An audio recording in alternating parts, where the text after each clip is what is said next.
I just want to talk a little bit today about the benefits of a consistent yoga practice for spinal and back mobility.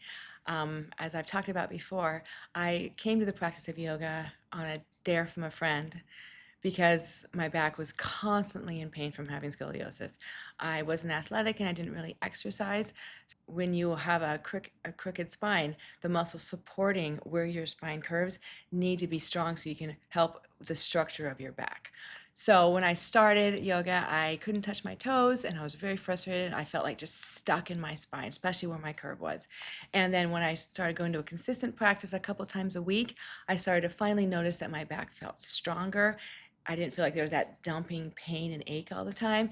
And a light bulb went off that yoga really can help if you have low back problems, upper back problems, any kind of spinal inconsistencies or curves. So starting rooting your sits bones down, sitting up nice and tall, we're going to start with a side stretch. So I'd recommend that you roll your shoulders back a few times and then open up your arms on an inhale. And then starting for the left side body stretch, let your right hand come down and you reach your left hand up. As you exhale, you start to lean your left hand over to the right, keeping both of your sits bones down.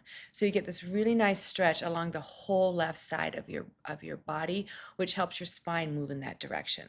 So then we come back to center, take a couple breaths, start that same side stretch from a seat on the other directions. The left hand goes down, we root the right sit bone, and the right arm comes up and reaches, so you feel this really long stretch in your side. Then coming back to neutral, we can start with the twist, the third and fourth directions of the spine. So from the seat, you can bring your right hand behind your back, your sacrum, let your left hand rise and find your right knee. Take a couple of breaths here to lengthen on the inhale, and then as you exhale, we do a safe and gentle twist. So that helps the spine, the vertebrae move in that direction, bring a little mobility into those joints, into those bones. Then we come back to center, reset, feel the effect of that. Take that same seated stretch on the other direction. Come back to center.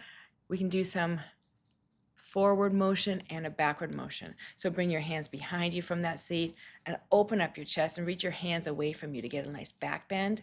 Come back to center, finishing with a forward fold. So reaching your hands up, bringing your palms down in front of your crisscross ankles and feel a stretch in your spine going forward.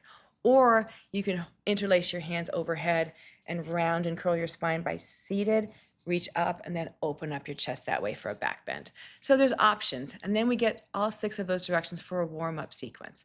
We can kind of keep that whole philosophy, that whole theory of 6 directions of the spine moving as we move through our flows.